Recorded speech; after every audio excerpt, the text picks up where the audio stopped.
Kenny, you're muted. Do what? I apologize, it was muted. The purpose of this meeting is to conduct the business of the Gettysburg Area School District. Public comment is welcome and issues will be referred to the appropriate board, committee, or administrator. Comments will be summarized in the official board minutes, which will be made available by contacting the business office.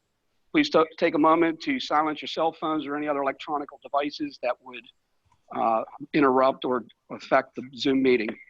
Having said that, before we start, may I have a motion from somebody on the floor to mitigate policy 006 and 0061?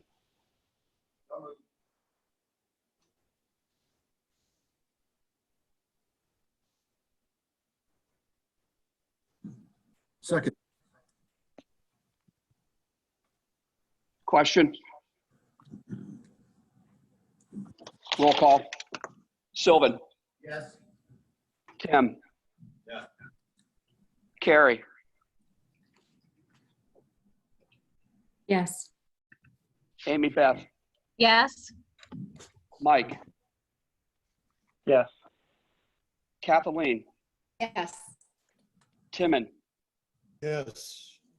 Al? Yes. And I vote yes. Ms. Collin, all members of the board are present for tonight's meeting. Members standing at the or attending in the administration building, please stand for the Pledge of Allegiance. I pledge allegiance to the flag of the United States of America, for which it stands, one nation, under God, indivisible, with liberty and justice for all. Let that go. Notices and communications.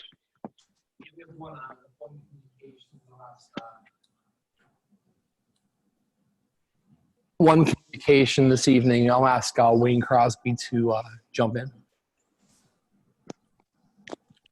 Thank you, Dr. Perrin. I'd like to update the board on the high school roof project. As we discussed at the April 16th Finance and Facilities Committee meeting, we're working with our roofing contractor on a proposal to do the entire roof this summer. Additionally, I'm working with our insurance carrier on the amount of funding we will be receiving back from them as a result of the storm damage. The goal will be have an agenda item for board action on May the 18th to ensure we have enough time to get the work completed before the students return this fall. Thank you. That's all. Any additional notices or communications? Hearing none, citizens participation. I'll report to the board that Andrew has represented that nobody from the public has emailed any questions or comments for us, and nor have I received anything via email. Unless somebody has something different, I do not have any citizen participation tonight. Routine approvals. 5.1 regular board meeting minutes, excuse me. 5.2 regular board minute. And 5.3 is also regular board meeting minutes. And 5.4 is human resources recommendations. So moved. Questions? Mr. President, may I ask to offer up a quick comment? Go ahead. In 5.4 specifically, which is the human resource recommendations, we have the retirement of a woman. Her name is Joan Malone, and I wanted to make point that she is by far one of the kindest, most patient, professional women that I've ever seen within our district. She's going to be retiring, and I know she will be able to enjoy that, and I want to make sure that I made a mention of it. We also have two other teachers, one being Vicki Messick, who's going to be moving into that ESL teacher position. Vicki is by far one of my favorite people on earth, and I do mean that. All three of my children, and her love for teaching is exemplary. And then we have Carrie Peterson, who's also taught my children, and she is going to be the best fit for that third grade teaching position. And I appreciate you allowing me to make mention of their name. They are exceptionally wonderful women, And we're very fortunate to obtain them as employees. Thank you, Amy Beth. Any additional questions? Roll call. Al, Yes. Jimmy, Yeah.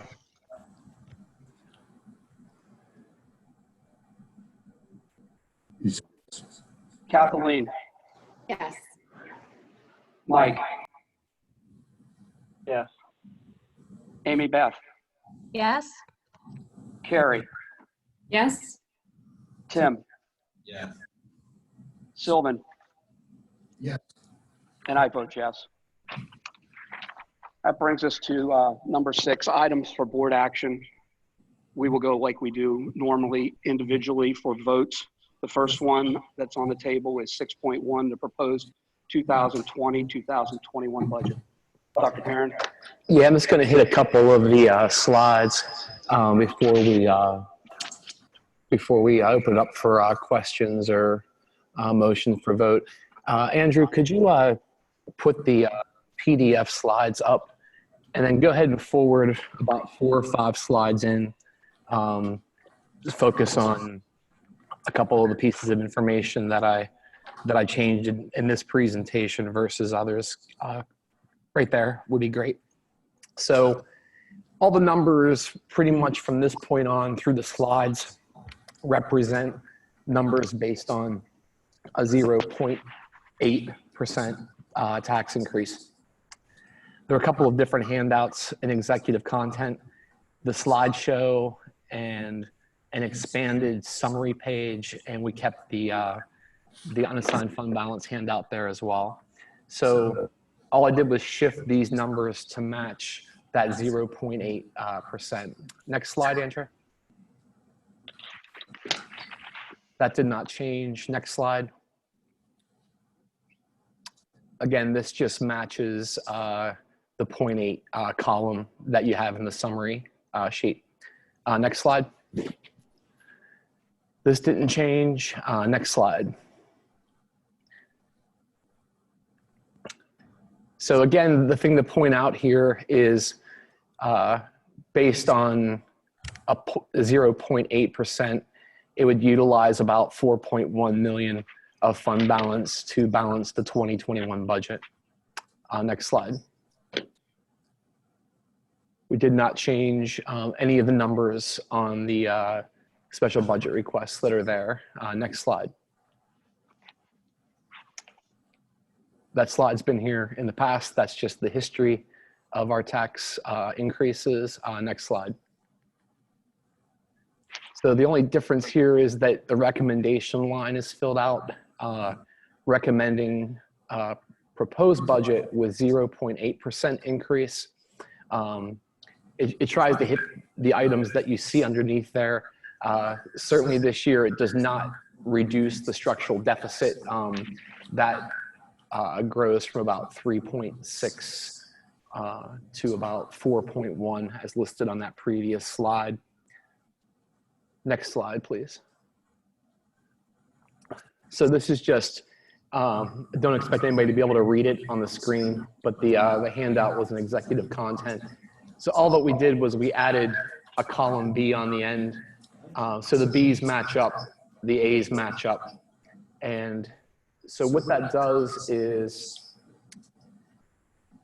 a 0.8% tax increase basically provides about $250,000 worth of revenue. That's what that's approximately equal to. So as we move from now through June, it'll build the capacity to make adjustments if we see, for instance, drops or increases in revenue or drops or increases in expenditures. We'll be able to work with that and mitigate those as we move towards the final budget in June. The SBRs that have been part of the information starting in April, I believe, and moving through, those items may or may not be part of the final budget recommendation. A lot of that will depend on where we are as we get close to the final budget in terms of what we're looking at in terms of total expenditures and total revenues. Next slide, please.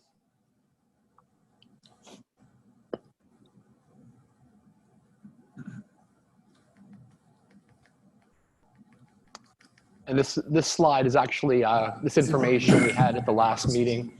Column B matches up with the column Bs from the other sheet, and that would leave us with approximately 8% in our fund balance. Fund balance has to stay between 6 and 8%. As I mentioned at the last meeting, we want that to be as healthy as possible going into the future, as I think that with some of the lagging indicators, some of the more difficult changes in revenue might actually be realized as we work through the budget process for 21-22. So we want to make sure that we have the capacity to be able to deal with those as they come up in the future. Next slide, Andrew.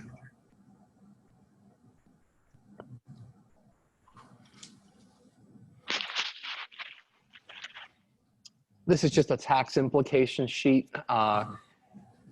You can see different columns. So 0.8 is the recommended proposed, and then we just put other columns so you could see what that looks like at what it would look like at 1%, what it would look like at half the index at 1.3%, and what it looks like at the full index.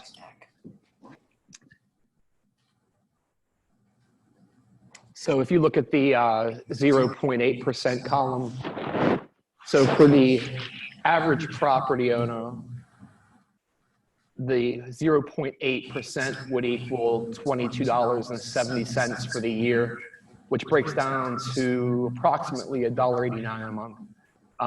We generally get that question, so just wanted to present that information. Next slide, Andrew.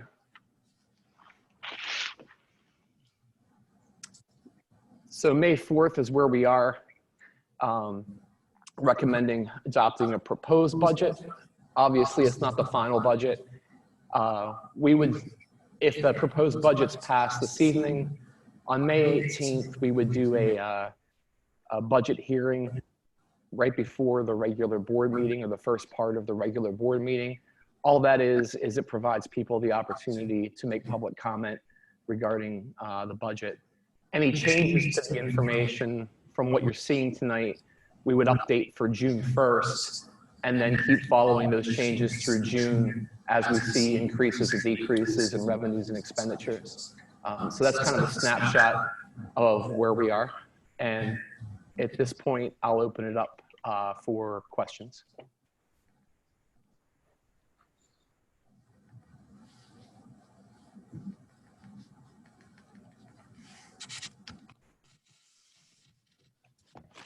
Mr. President, it's Amy Beth. How are you? I was surprised to see the preliminary budget coming in at a 0.08. I understand that this is a proposed budget, but we have so many items that need to be removed and adjusted. Our discussions in the Building and Finance Committee, which I sit on, have discussed these at length, but there's still no reflection. Portions need to be removed and not fund the capital improvements. These are wants and not needs, and I just can't entertain a tax increase, and I don't believe it's in the district's best interest. I can't personally vote for this, and I can't be in favor of a proposed preliminary budget starting with a tax increase. Mr. President, if I may add a point of clarification. The general budget, which is what's on the agenda tonight, does not include the capital improvements that were discussed in that. Those are separate, and what was actually discussed in the capital related to capital improvements is a bond, which would be borrowing money for the HVAC project at the high school. That is not included in that. That is separate budget. I do also want to express that I'm uncomfortable with the SBRs right now. We are uncertain about the economic future, and adding positions with reoccurring costs feels a little reckless at this point without knowing what the situation will be in the very near future or the long-term future. Sure. Thank you, Carrie. If I can just step in real quick, Mr. McQuaid, you can correct me if I'm wrong. We're going to have an opportunity, because this is a line item, it would actually not be a motion and then seconded, go to question. And at that point, I can recognize the feedback related to that and then ultimately a vote. Yeah, it would, that's the better procedure, yes. I thought so, and I just didn't want to interrupt anybody. So we're following the same procedure. We do have a proposed 6.1 for board action. Is there a motion?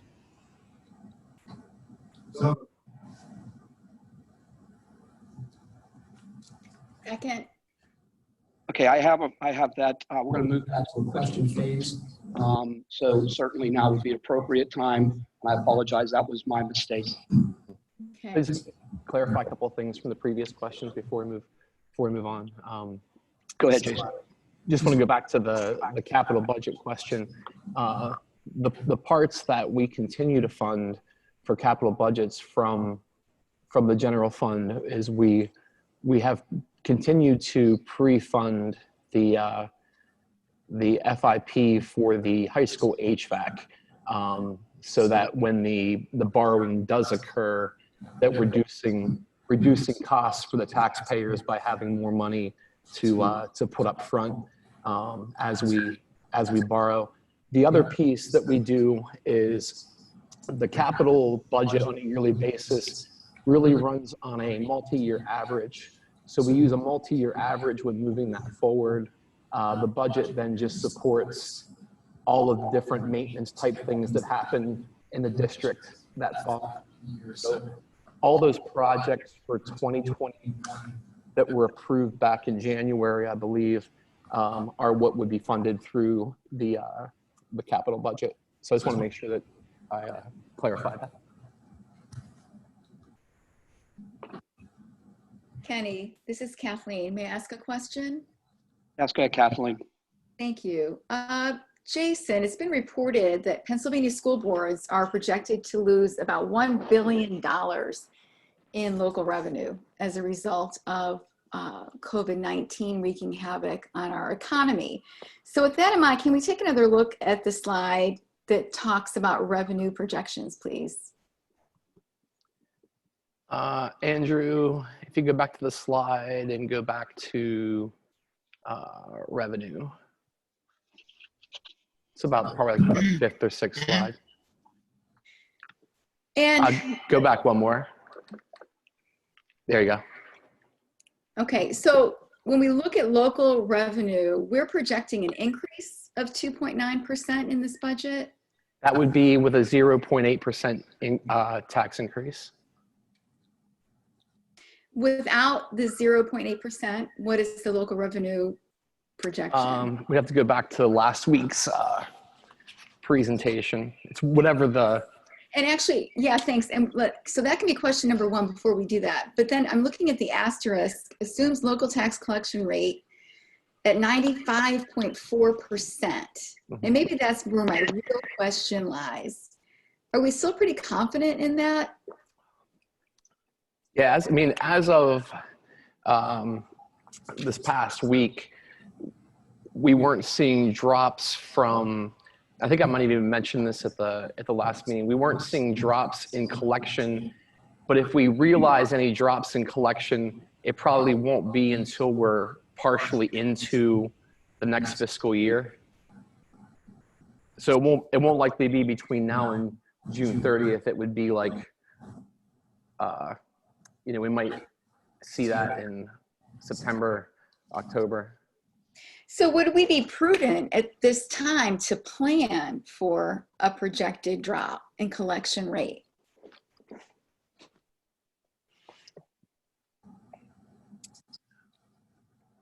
Well, we've been trying to get more accurate with projection since the first year I came. So we kind of grew at 1/10 per year since I came, only because the 95.4 is still pretty conservative.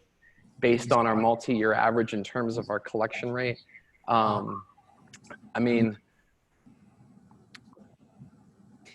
I think guess that we would. My concern, Jason, is that the budget is not being as responsive as it could be to the pandemic, which certainly was nothing planned for. And so when I look at the inflexibility of some of these figures since the pandemic has come about, it does raise a concern for me in approving a budget with the tax increase. Thank you. Sure. When we've been projecting, we've tried to be very specific about how the variables that we think up until this point at least will affect Gettysburg.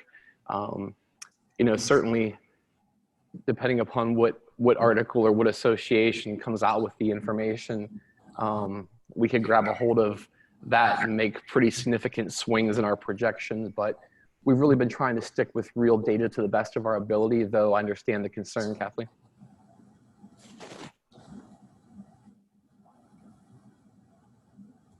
Mr. President, this is Mike. Go ahead, Mike. So I have similar concerns in the aspect that we're kind of looking, and I respect the position you're in, Dr. Perrin, that there's a lot of unknowns and a lot of variables and a lot of things that could change, and you're trying to base your figures off of real data. But if you look at the past couple of budget years where you kind of ended up having a surplus in a sense that you're able to pay back the unassigned fund balance a little bit to build that up and continue to grow that cushion that you're looking for.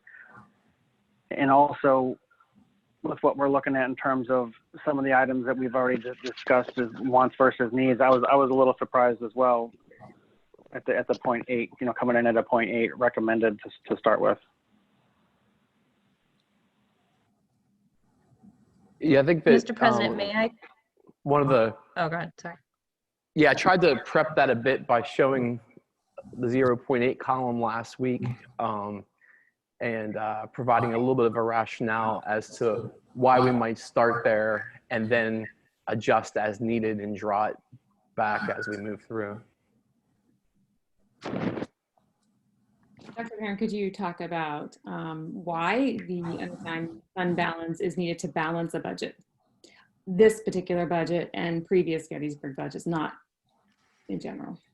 Yeah, sure. I think that at least, I mean, when I arrived in, I guess it was July of 17, the process that had been utilized and we've continued to kind of utilize is that at the end of a fiscal year, at the end of an audit, so in December, for instance, the money that's left over at the end of the fiscal year gets placed back into the unassigned fund balance, and then we utilize the unassigned fund balance to bridge that gap between revenues and expenditures, still leaving the unassigned fund balance between the 6 and 8%, which is required by our board policy. So one of the things that we've been trying to do is kind of reduce the need for it before we reduce the ability to have it on the back end. There will certainly be some things that we would expect some drops in revenue as we approach next year's budget process. There should be a little bit of savings in the current year's budget due to the closure that would get added to unassigned fund balance at the end of that year. But right now, like I said, even with 0.8 or even 0, we'd be looking at a $4.1 million difference, which is you know, a significant amount. Even when the unassigned fund balance is at 8%, that's really only $5.5 million. So it doesn't take too many years, to eat that up. So one of the things we've been trying to do is be as accurate as we can be, and at the same time reduce the need for fund balance before we reduce the ability to utilize it on the back end.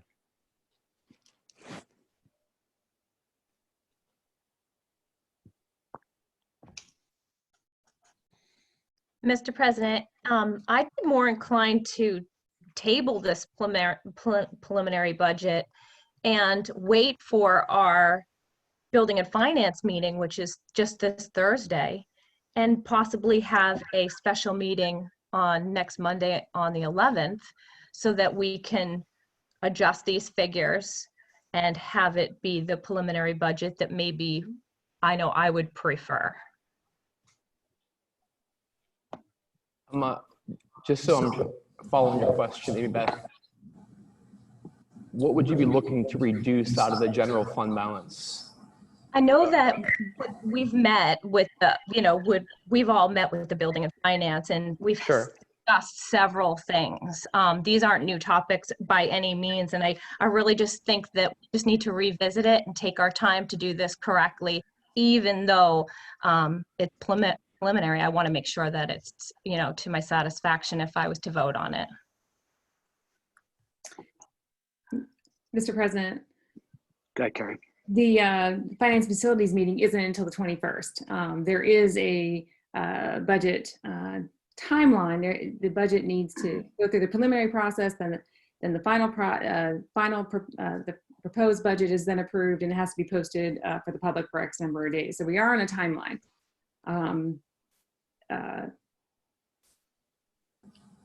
With a need to make a decision to stay on that timeline. Yeah, but so the only thing the only things, like I said, there are only two things in the capital budget. It's to fund the projects that we've already approved back in January, and to keep pre-funding the very large HVAC purchase, which is going to require borrowing at some point.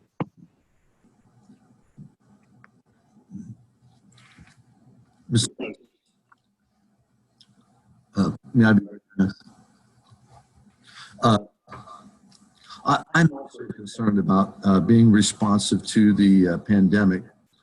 I will have to say that this is a preliminary budget, and my understanding is, based on all the experience that I've had doing these in the past and being in that tough role that Dr. Perrin is in, this is a preliminary budget, and it can be changed between now and next month. And in fact, given all the uncertainties out there, I fully anticipate Dr.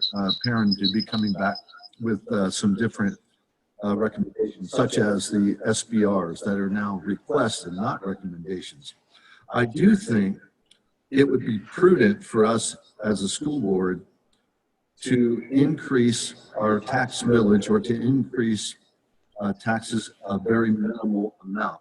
The only reason I say that, even though I'm also concerned about being responsive to the pandemic, is that we've got contractual obligations that are going to require us to be able to take care of those.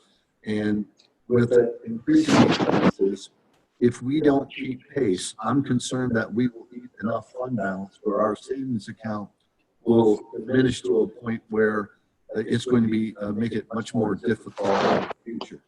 And as much as I want to be responsive to the pandemic, I also know that to be prudent as a school district, we are not, as a government entity, we cannot overspend. We have to budget very conservatively.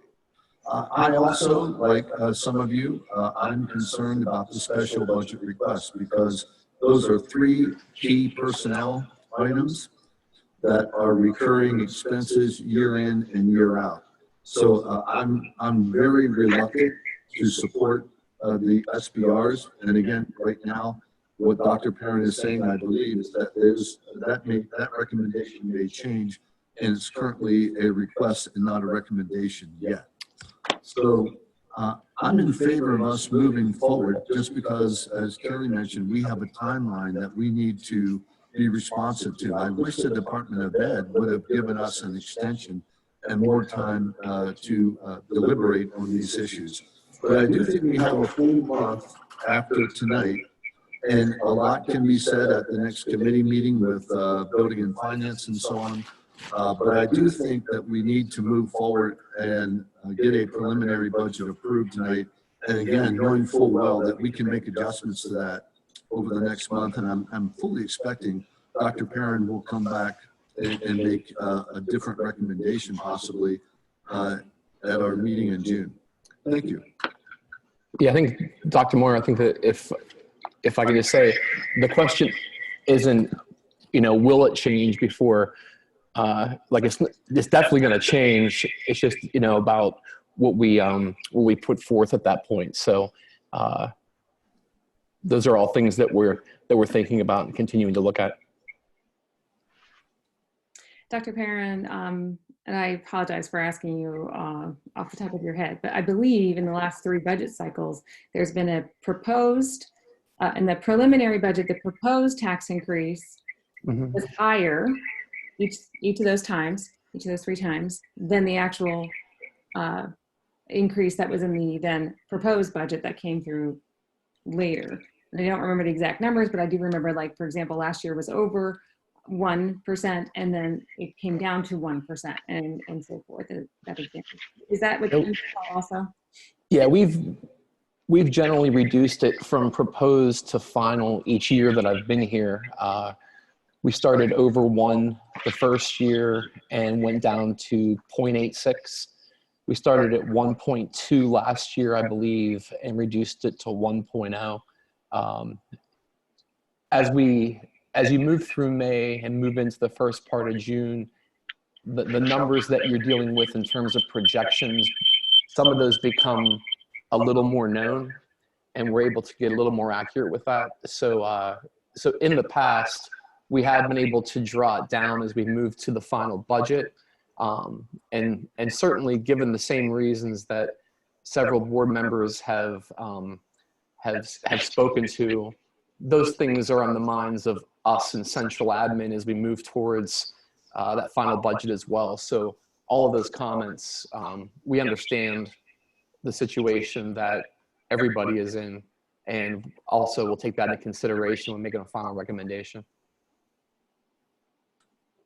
And Dr. Perrin, one more thing to clarify. So contractual obligations, we can refer to the what's been agreed between the board and the association as far as salary increases. As far as also the healthcare plan, there's always increases with that. There was cost savings in the past. I was trying to look for the slide that may have shown healthcare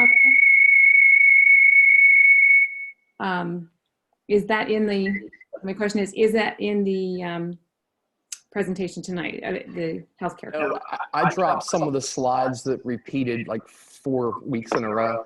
But there was a little bit of savings with healthcare, but we've probably realized the savings we're going to see now at this point, and that would continue to healthcare would probably continue to grow. And if you recall, we with our various agreements have agreed to different HSA contributions in the coming years as well.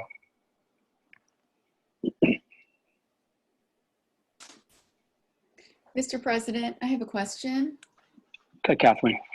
Thank you. Dr. Perrin, if the board tonight votes down the proposed budget, what's next? We would bring it back, and I would propose 0.8 on May 18th. And then we'd have to move June 15th meeting back to the 22nd or 29th. Did I hear it correctly that you would re-propose the 0.8? I mean, I always have to propose what I think is right for the district, both short-term and long-term. I understand as board members that you're certainly in a position where you have to support it or not support a recommendation. But if none of the data changed, I would recommend, given where we are right now in May, nothing much would change by the 18th. The recommendation would be pretty similar. That wouldn't be true, say, between now and June 15th, which is where we would likely make some changes to the final recommendation.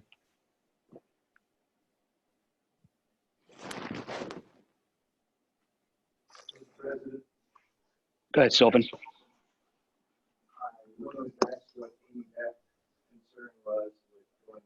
He can't hear you. They can't. We You're cannot hear, muted. we cannot hear you, Sylvan, Sylvan. you're muted.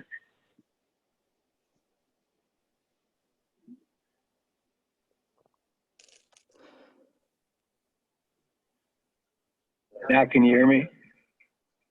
Okay, sorry about that. I want to address Amy Best's concern with the public and the 0.0 in my years of helping to put together budgets. I always felt that it was in the best interest of the board to go at a higher rate and continue to look at it and then to work on it and either agree to what is in the 0.8 or realize that there may be other things out there that could cause that 0.8 to come down. In our particular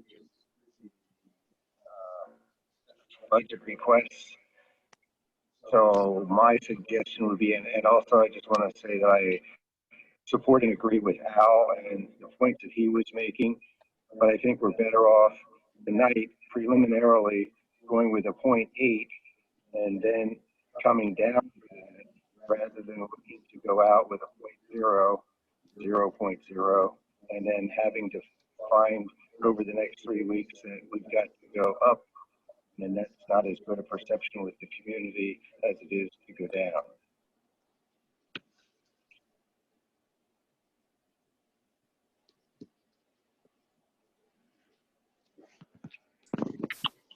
Any additional questions? Yeah, one more, if I may, please. Go ahead, Carrie. Dr. Perrin, in past years, you have talked about the budget process, and I'm not sure that this board has heard how you budget differently than a traditional school budget. Usually in that traditional school budget, you start off with the exact same amount in the line item and build a budget from there. But you approach it in a different way based on the research you have done for your dissertation. Could you please explain that? Some of the things that we've done, we've added several more conversations as part of our process than had been done previous with budget heads. The other thing that we did was, it may have been done if I didn't come here or not, but one of the things that we changed when I did come here was, as opposed to looking at budgeted amounts to set the target in a given year, we started using budget actuals because we knew that that's how much money was spent in that previous year. So that became the target versus just creating another budget and then falling short of it again. And part of those, we're trying to get more accurate with predicting our expenditures. So really, when you take a look at the things that we have control over, whether they be supplies, those types of things, we've really kind of held spending constant for several years since I've been here because we're still using the budget actuals from the first audit when I arrived. So that's still the target for folks. So we're doing a pretty good job at holding a lot of the costs that we have control over. But as as I think Carrie mentioned, certainly we have the growth of our contracts and those various things just because we're so people oriented in terms of our business. But that's just in a nutshell.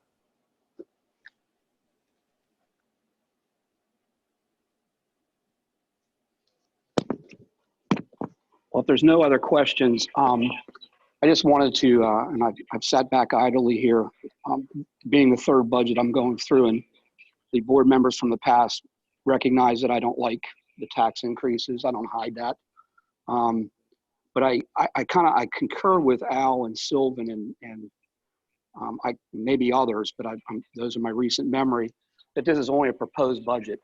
There are stuff in there that certainly I would not be voting for moving forward. But the 08 right at this point being a proposed budget, allowing us that window of opportunity to see if we get a better economic picture before we do a final board vote, seems to me to be the logical way to go through. So if nobody has any additional questions, we certainly have the motion on the floor and we can proceed to a vote, but I want to give everybody one last opportunity. If you have any additional questions, please direct them towards me. Mr. President, I actually have just a statement and not so much a question. I'm not sure how comfortable I feel approving a proposed budget with a tax increase that I don't approve of. And then when the time comes for the final budget, if that same tax increase is still in there, voting no at that time. Thank you. Thank you, Kathleen. I think what I'm hearing throughout this process consistently from board members that there are portions of the budget, and I'm not talking about the 5-year cap plan, that right now probably would not pass an individual vote. And I don't recall, maybe Dr. Perrin can put that slide up or enlighten us, what difference that makes in the percentage, because we haven't looked below if those were slashed. And again, it's almost not even logical to talk about that right now because they are in there as in the proposed budget, but I don't know once they're ferreted out individually if they're going to make a final resolution. I don't know, Dr. Perrin, if you can enlighten, if the SBRs were removed from the budget, would it change the recommendation when we get the final proposal?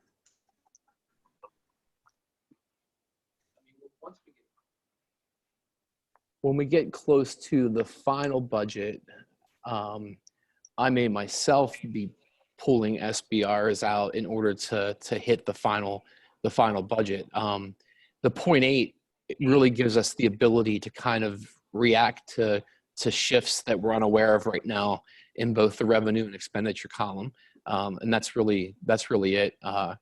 You know, I could put 0 SBRs in front of you possibly in June. I could put 1. I could put 2. So it'll just depend on kind of where the other variables line up at that point. But no, the 0.8 is really just at this point kind of creating a place to work from.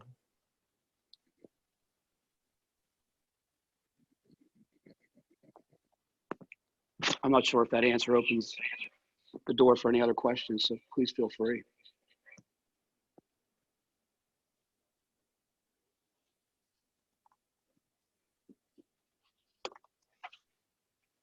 Are we good? Okay, with there no further questions, there is a motion on the floor. I'm going to call roll call. The motion on the floor tonight is the proposed 2020-21 budget. Amy Beth. No. Timon. Yes. Tim. Carrie. Yes. Mike. No. Al. Yes. Sylvan. Yes. Kathleen. No. I am going to vote yes. The motion is passed as a proposed budget.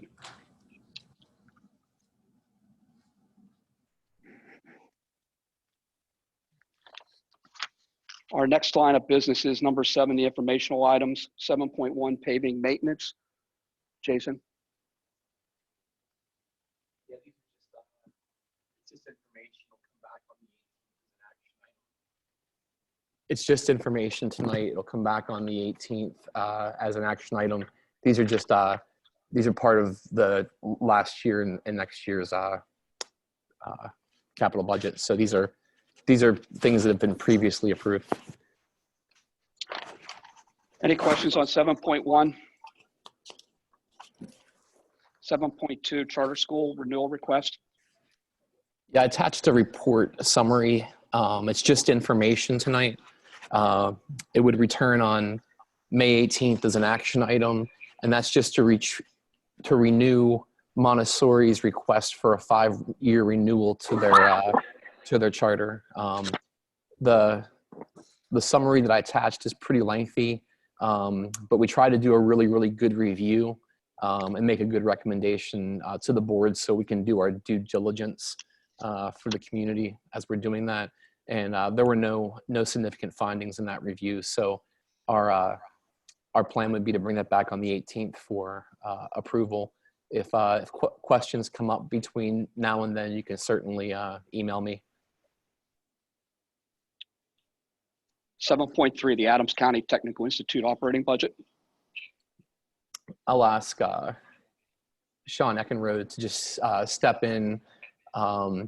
This is the budget for ACTI, and recently made some adjustments to the budget so that all of the partner school districts would be able to deal with any fluctuation in costs as we move forward.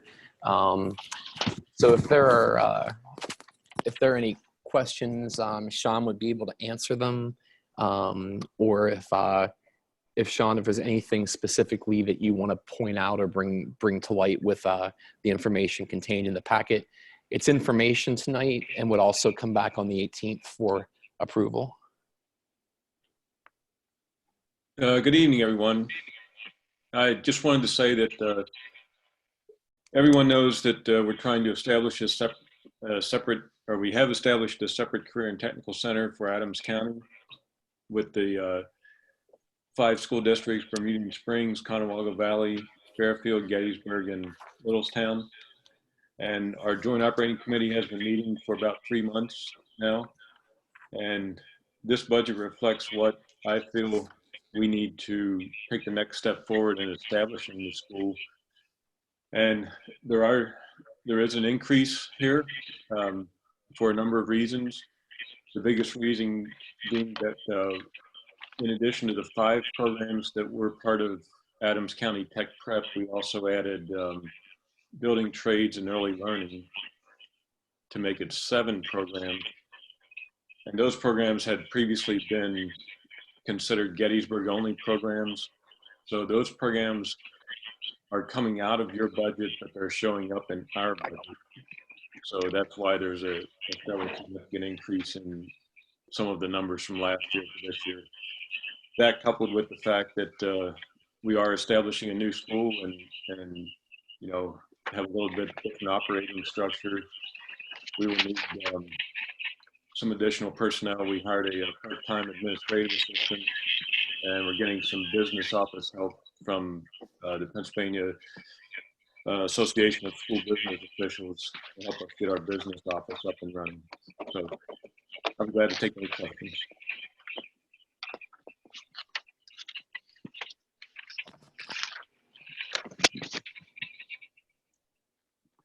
Thanks, Sean. Thank you. Any questions for Sean? If not, we will put this back on the agenda on the 18th for action. Dr. Perrin, I do have just one question for Sean. Sean, can you talk about your timeline to complete your budget? I know that completion date then impacts purchases and the things that you need to make. So could you please just talk about your timeline? It's an information item now, you need a vote, etc. Right. In establishing an operating budget for a career and technical center, our articles of agreement with the other school districts require that our budget be approved by our joint operating committee and then sent back to the participating district school boards to be voted on. And then it comes back to us, and we have to, you know, make the budget public for a period of time, just like school districts do. We don't have taxing authority, so we don't have the authority to raise and lower taxes. Our budget is approved, you know, under the participating districts. So our timeline is similar to yours, but we're also waiting for the other districts to vote on this budget. Did that answer your question, Terry?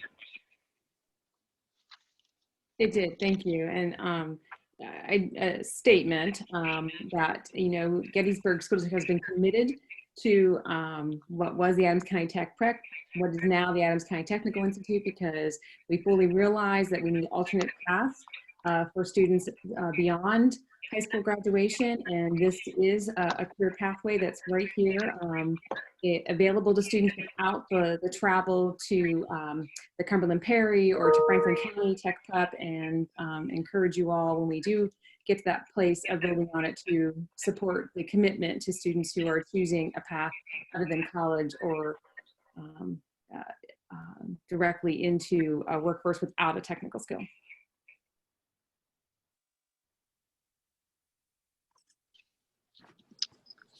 Any additional questions? Mr. President, question. Go ahead, Timon. Is there any reason why every school in the county is not included? Were they didn't want to be, or? Upper Adams School District attends the Cumberland Perry Area Vocational Technical School in Mechanicsburg, and they've been a member district there for about 15 years, I believe. And so they chose not to participate in this career and technical school for Adams County. They were invited. Yes, they were. What about New Oxford? They are a member district. Thank you. You're welcome. Okay, 7.4, the Gettysburg Area School District projects funding discussion. Yeah, I'll let Belinda kick it off and then turn it over to Lauren as appropriate. Thanks for hanging in there, Lauren. You bet. Good evening, everyone. I have Lauren Stadel here. She's going to be revisiting the project funding discussion in terms of the HVAC as well as the other projects that we have on the site. And so she's also going to be sharing some information relative to the parameters resolution. Now, this information, all this evening, is informational. And so our goal would be for you to ask questions and to refer to some information that she's provided. We'd like to bring the parameters resolution back the very next meeting for approval to lock in a good rate. But Lauren, if you want to take it away, and Andrew, if you don't mind putting up the PowerPoint, I'd appreciate it. Great, thank you, Belinda, and it's a pleasure to be with you all this evening. We did review this documentation much the same as you'll see it tonight in committee a few weeks ago, but we thought it important to review in a little more detail what the resolution may look like that'll be in front of the board for adoption should you choose to pass it at your meeting on the 18th. So once Andrew gets that presentation up, I can walk you through it.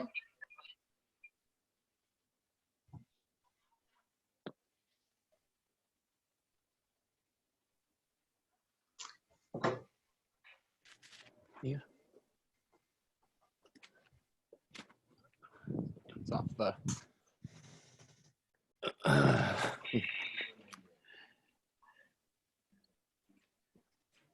While we wait, I can certainly give you a little bit of an update on. Yeah, we're working on that. Go ahead. Yep, no problem. I can fill some time here. As you all are aware, stock markets, bond markets have been in a bit of disarray since COVID-19 really took effect in the United States and across the world, really.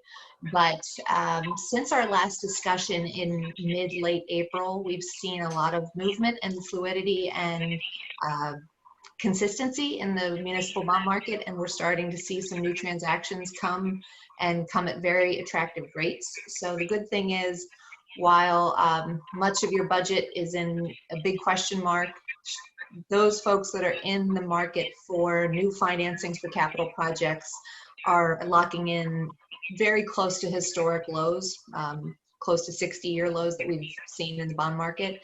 So it's still a good time to be borrowing. And in the last few weeks, we've been working with your administration to put together the offering document so that if the board does decide to move forward with the financing, we will be ready to market the bonds and secure the financing for the first piece of the transaction within the next few months. So we've been working with legal counsel as well to get all the documentation prepared. And while we're waiting for the presentation, why don't I talk just a little bit about what the parameters resolution will look like on the 18th. This is a mechanism that 95 probably % of bond issues done by school districts in the Commonwealth of PA now use. Rather than waiting for a regularly scheduled board meeting like today or like the 18th to sell the bonds, and then you're locked into selling on that day, and whatever may happen in the marketplace that day you are sort of stuck with. The parameters resolution sets forth maximum principal and interest rates and allows the financing team to put all the documentation together, work with all of the rating agencies, all of the attorneys, et cetera, to get things to a place that once we can move into the market, we don't need to wait for an actual board meeting on that same day. That provides the most flexibility for pricing because the events of the last 2 months really speak to the benefit of having a parameters resolution in place. It gives you the flexibility of dipping your toe into the market and saying, well, today is not a good day, so let's pull back, let's postpone a week, which we've done in a number of cases over the last several weeks. So the parameters resolution that you'll see on the 18th allows us to get everything in motion, and it sets forth maximum principal and interest rates that are just a filing with DCED, and then we will follow up with them with the actual final numbers once we lock those in after pricing. So I'll talk a little bit more about that and answer any questions that you may have, but why don't I walk through briefly the presentation that we looked at a few weeks ago for those of you that weren't present, and we can have any other questions that may come up. So page 1, next page, is really just a snapshot of what the district's current debt looks like. So this is prior to adding any additional debt on for capital improvements. You have 3 separate series of obligations that you're currently paying, 2 bank loans and 1 bond issue that was done in 2016. If you look to the far right column, column number 5, you'll see that the annual run rate for debt service in your budget is about $5.1 million. And that's an important number because that is the number we are targeting your new debt that you add on with the proposed new issues. We want to try to stay at that level. And so it's very important to note that you have that run rate of 5.1 and that after 2027, your debt as it currently stands goes away. And so we'll utilize the fact that you have $5.1 million falling off from your budget in those years that we can then backfill in the new principal for the new bond issues. So keep that $5.1 million figure in your head, and that the final year of your existing debt is 2027. On the next page, I refreshed the interest rate charts that we looked at a few weeks ago. If you look to the far right box, that shows the last year of activity, and you can see the general downward trend in municipal bond rates, which is what this interest rate chart is a representation of. The general downward trend really through all of 2019, and then fast forward to early 2020 and things got a little crazy, and you can see the enormous spike up that we experienced in early March, and then the general downward and sort of all over the place nature that rates have been of late.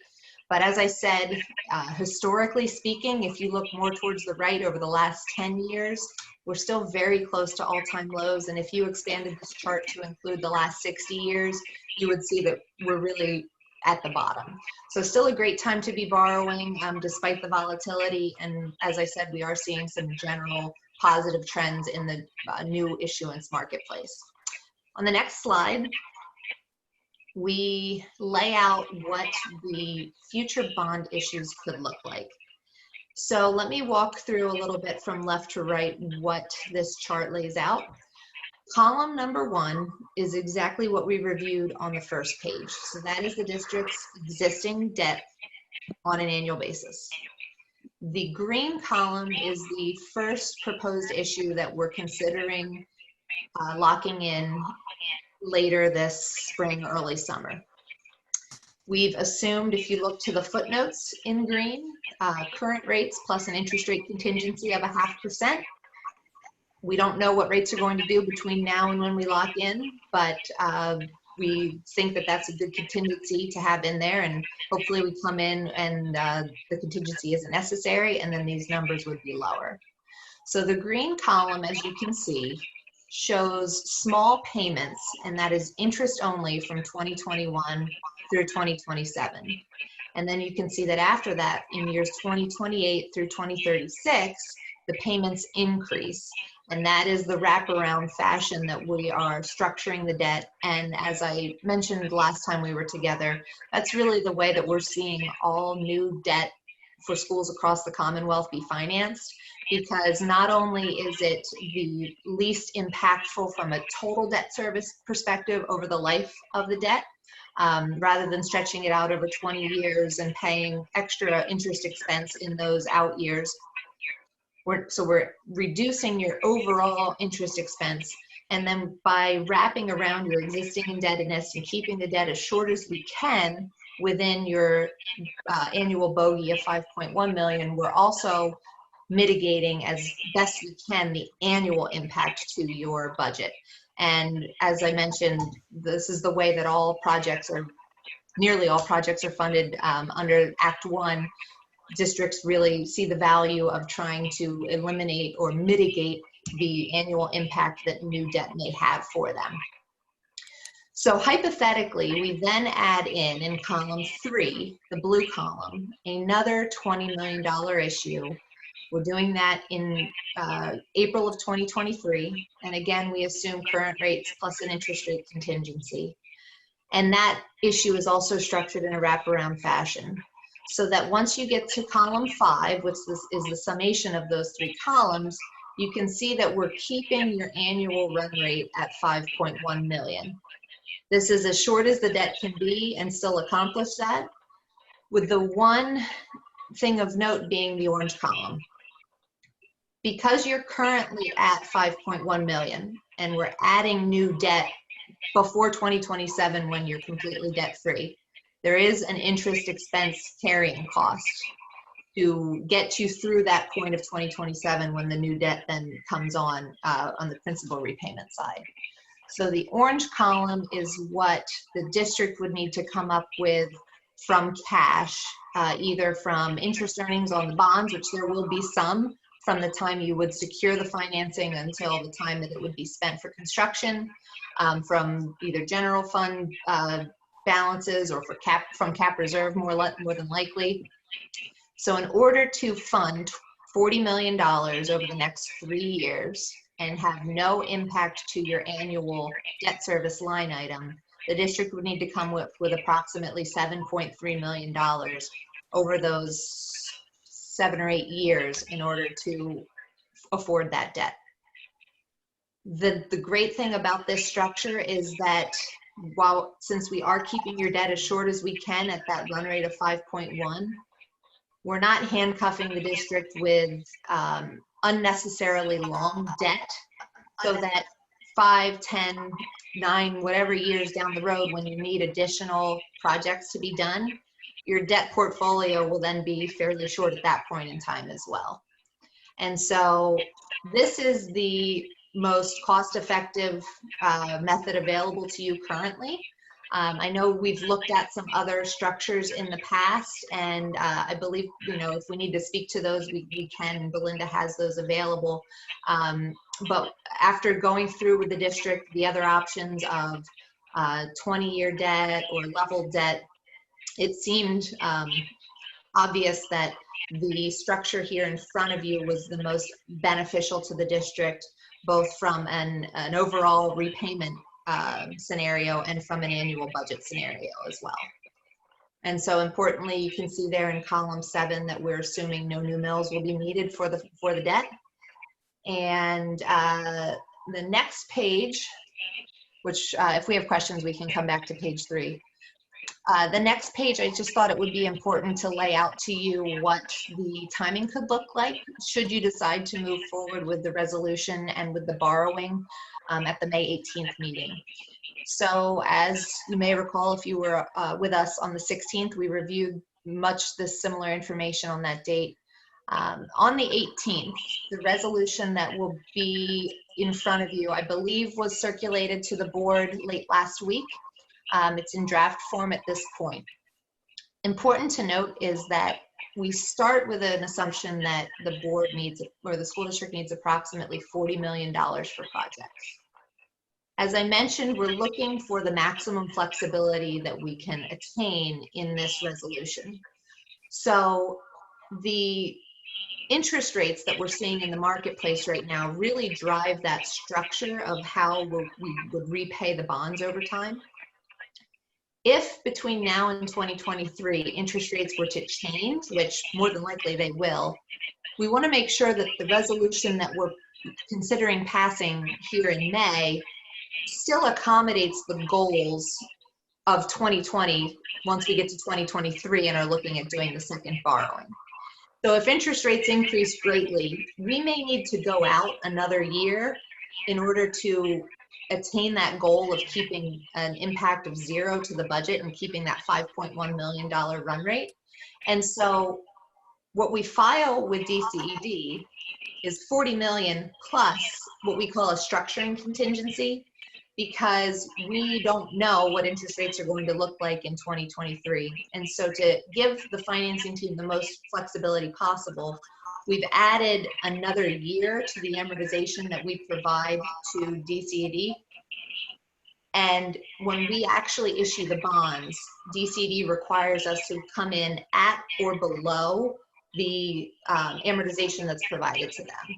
So in order to give ourselves flexibility, we added a year in our filing to DCED to give us that flexibility, knowing and hoping that we won't need that. So the resolution that you'll see is for $45,325,000.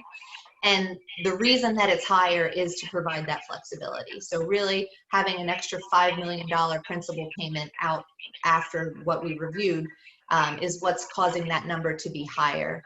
And so there is the assurance that, or the hope and the goal is that the projects will come in around 40 million, and that's what we'll borrow. But the authorization that will be in front of you on the 18th is just a filing with DCED so that we can get the process moving, and so that we can have the flexibility to meet the budgetary goals of the district if and when we do the financings. And that resolution will allow for one or multiple series of bonds to be issued. And it also does not require you to issue any bonds. It is just a filing. And so it's important to get that in place, because once DCED receives that under the Local Government Unit Debt Act, it takes them about 30 days to put their rubber stamp of approval on it. And so the sooner that that gets into them, the sooner we'll be able to access the market if the board desires to move forward with the financing. If the resolution is approved on the 18th, we would then begin the credit rating review process over the May-June timeframe and put together the legal documents and the offering document for the district. We could then be in a position to be pricing the bond issue, which is when we lock in the interest rates and lock in the amortization sometime in July. And usually around 30 days after that time is when the transaction would settle. So you can see the fluidity of the schedule there. If we need to push back, we can. We have maybe a little bit of room to accelerate if you needed, but the resolution does not marry you to doing anything. It's just a filing with the state. And then after the first transaction is done, in the last bullet point there, as you need additional financing in the coming years, while we showed another transaction of 20 million in 2023, we have the flexibility and the ability to downsize that or slightly upsize that if need be once we get to that point in time. And it doesn't marry us to doing it in 2023. If things got sped up for some reason, you could do it in 2022. If it needed to be postponed, it could go to 2024. So really it's about providing flexibility for the transaction and for the financing components to fit within your overall budgetary goals. So with that, I'll turn it back over to you, Mr. President, and field any questions you may have. Thank you so much. I'll open the floor to any of the board members that have any specific questions. Hey, Ken, do you mind if I ask you a question? Go ahead, Jason. Hey, Lauren, would you mind just speaking to, say a resolution's passed for 40 or 45 million? Can you talk about the impact or lack of impact if say then through the planning phase of this project, we end up, you know, agreeing to a project that actually costs 28 million? Like how does that impact everything that you just shared? Or does it throw off the resolution at all? Nope, it doesn't a bit.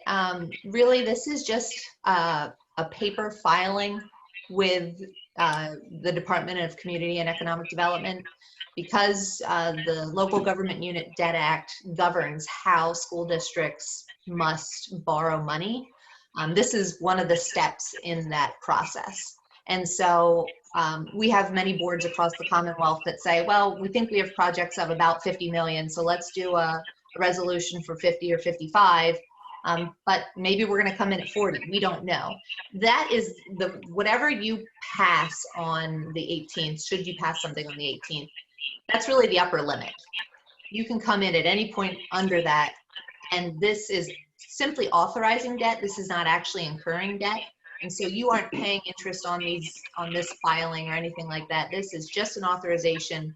You don't actually lock in interest rates until we actually go out and market the bonds. And so a lot of folks appreciate the flexibility of this sort of parameters resolution, as we call it, because it allows you to often get your seed money up front, which you know you're going to spend, and then say, okay, we don't know how much our second borrowing is going to need to be, but let's have the authorization in place so that once we do know, we have the ability to act and we can borrow the appropriate amount then. Because the last thing you want to do is overborrow or underborrow, because if you overborrow, you're paying unnecessary interest expense.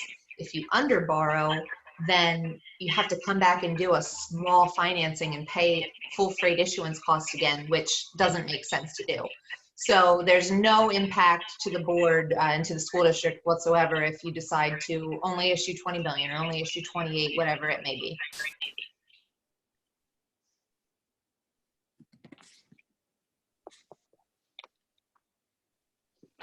Any additional questions? Mr. President, I do have a question.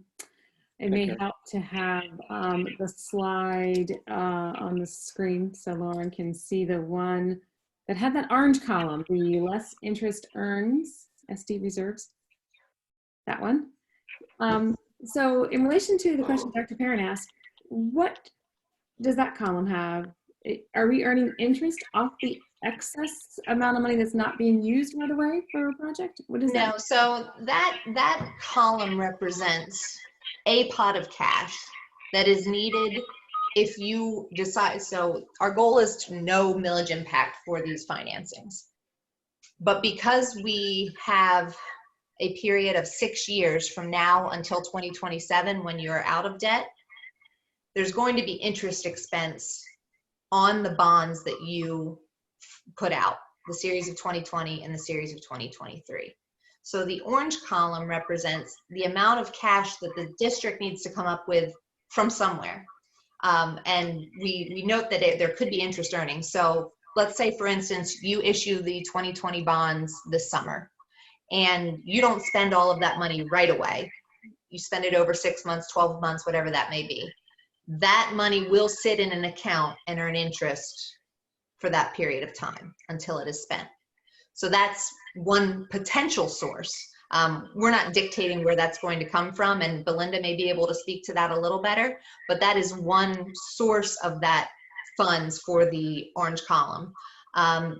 Really, probably the majority of that money will come from cap reserve. Is that correct, Belinda? Yeah, I believe the district has been setting aside money in order to address some capital needs. So we do have most of those funds set aside already. Yeah, we've been putting money growing each year into specifically set aside for to defray the costs of borrowing for the high school HVAC program.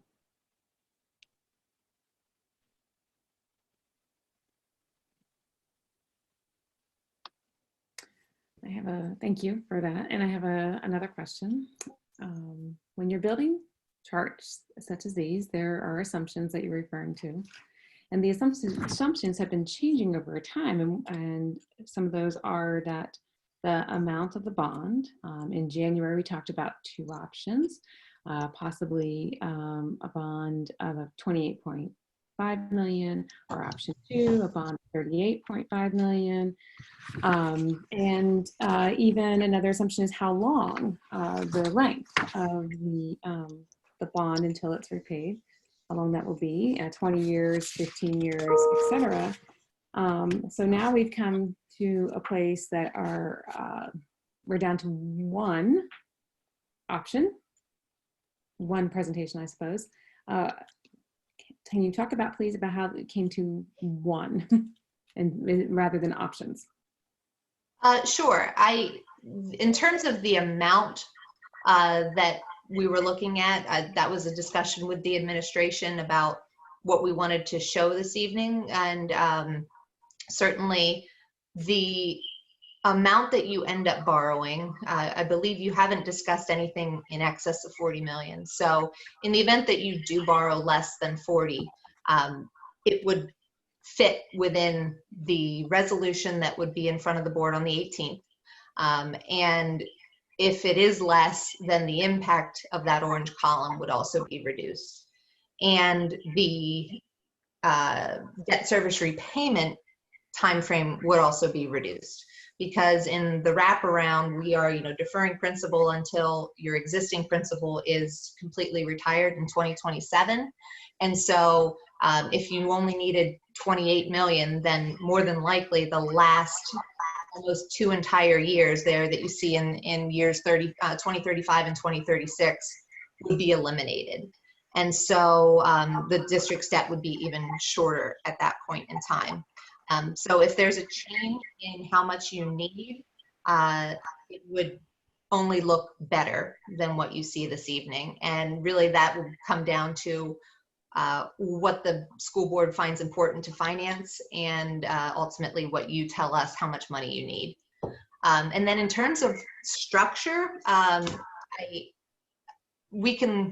there's 20 different ways to skin this cat, but we found it, and most of your brethren around the state find that this structure is the most palatable of any that are available, especially in your situation where your debt is so short. We could extend your debt further. There's no statute that requires you to have your debt as short as possible. You can't extend your debt further than the actual average useful life of the projects being financed, but that's not really a problem here. So really, if we were to extend the debt, you would be paying more back over time. And while that is certainly an option that we could continue to look at some point, we need to provide a schedule. If the board intends to move forward this summer, we do need to come up with a schedule to provide to DCED, because not only can we not exceed that schedule on a cumulative basis, so if you add up all the years, the one that you'll see is for 45,325,000, but we also provide them an actual amortization over year by year. We can't exceed any given year's amortization. And so that's something that we need to have in place by the 18th. Belinda, did you want to talk about some of the other options that we've looked at in the past? I mean, what was reviewed with the board back in January is still accurate in terms of what those structures look like. While interest rates kind of went like this and then like this, all the assumptions that were reviewed with the board back in January are still within the realm of possibility. And so if we'd like to look over those, we certainly can. Belinda, I don't know if you have those available or how we want to handle that. We can provide those to the board. I do not have them available for this evening, but I do have them.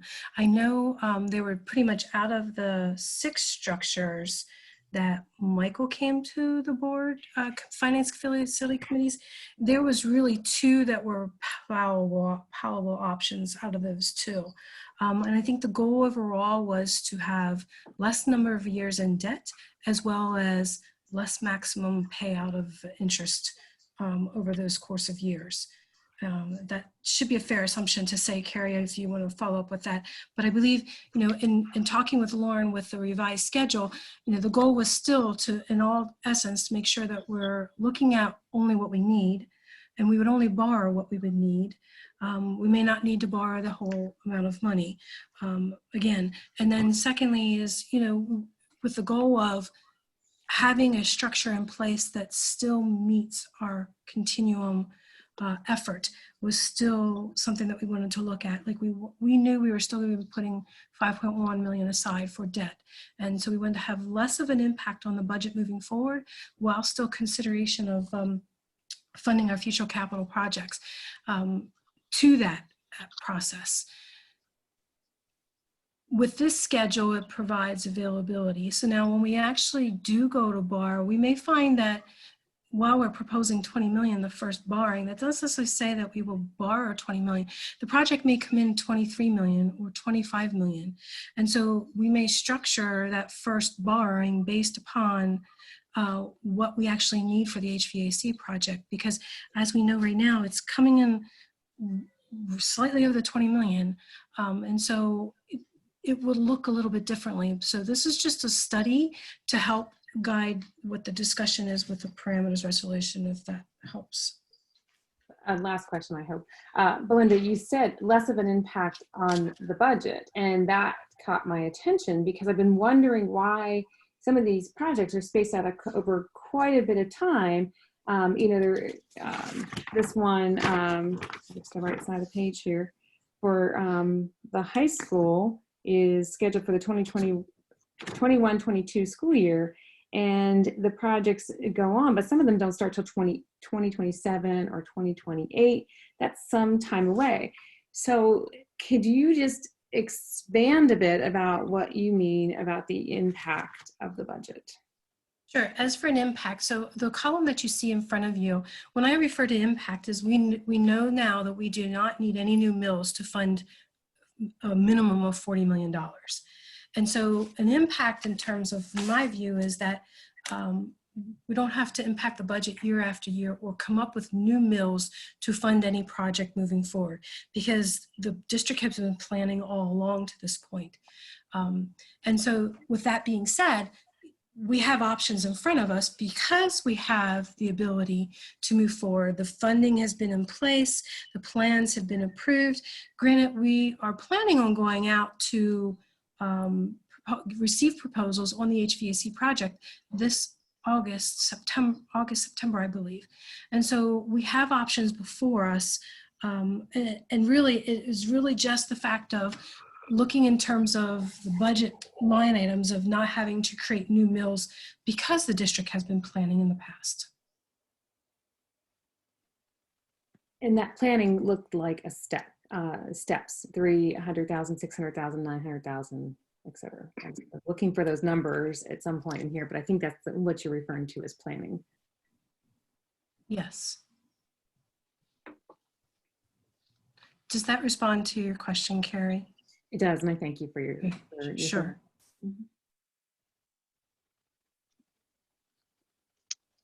Are there any additional questions? Well, thank you so much, Lauren. Once again, a great presentation. Thanks, my pleasure. And we'll be back for the meeting on the 18th. And I'm sure that a representative from your bond counsel, Saul Ewing, will be on because they will want to go through with a little more detail the actual final resolution that evening. But I'll be on as well to answer any questions that you may have and talk about the market again if you want. Thank you again, Lauren. Thank you. Have a nice evening. You too. Okay, moving forward, board committee reports.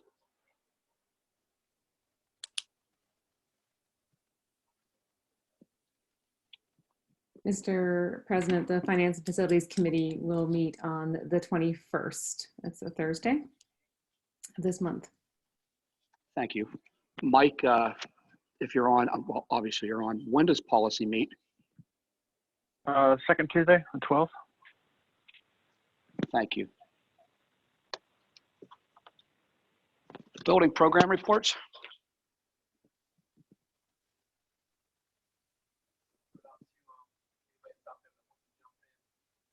This is Chris Lay. Just a quick update. This is Teacher Appreciation Week. So we are honoring our teachers virtually, but I know also some things are planned for drop-offs and deliveries to teachers during this very important week for honoring teachers. As I think globally, we know that more and more people are thinking what a difficult job it is and are greatly appreciative of our teachers. We are continuing with our remote learning. We have 5 more weeks and we're playing around with some different options with teachers with the remaining weeks of school to gauge student engagement and participation and capture some feedback for practices that we want to continue into the classroom. We are also rolling out options for professional development that teachers will complete for the 1920 school year, and then plans moving forward for summer 2020. Thank you. Mr. President? Yes, Mike. Yeah, I have a question for Dr. Lane, Dr. Perrin, in terms of some of the information she delivered. So I know when we first rolled out the online schooling, and again, I must recognize that this is unprecedented and it was essentially invented in a couple of weeks. We sent out some surveys in the beginning about technology surveys and how what families had what devices and so on and so forth. Has there been any outreach to families in terms of like a survey or any kind of polling to see how it's going for the families, to see any challenges that families may be facing in terms of trying to deliver the online schooling? I've received, as a parent, I have two middle schoolers in the Gettysburg district, and I've received some feedback from just peers. But has the district done anything proactively to kind of see how things are going? Yes, and I'll say at this point it's more qualitative, it's more feedback, but actually Ann Baum and I were reviewing a survey today to send out to parents. Quick, simple things like you're asking, you know, the amount of time it's taking, resource availability, technological access to send to our families. So we're planning to do that in a couple of weeks so we can capture some information. And again, just having that for our practice, but we have been making revisions as we've gone along based on feedback that we've received as well from principals, from parents to principals, parents to teachers, and some directly to the administration office. So, but we are planning to roll out a formal survey very shortly. Thank you. Goodness. You're welcome. Do you have anything, Dr. Perrin? Okay, with that being said, our next board meeting is May 18th. It is the public budget hearing. And we, at the conclusion of this meeting, will hold an executive session related to Act 93 negotiations. So for the board members, please stay on after we stop. We'll take about a 2-minute, 3-minute pause. We can get regrouped and we'll go back into executive session related to that. Having said that, do I have a motion for an adjournment?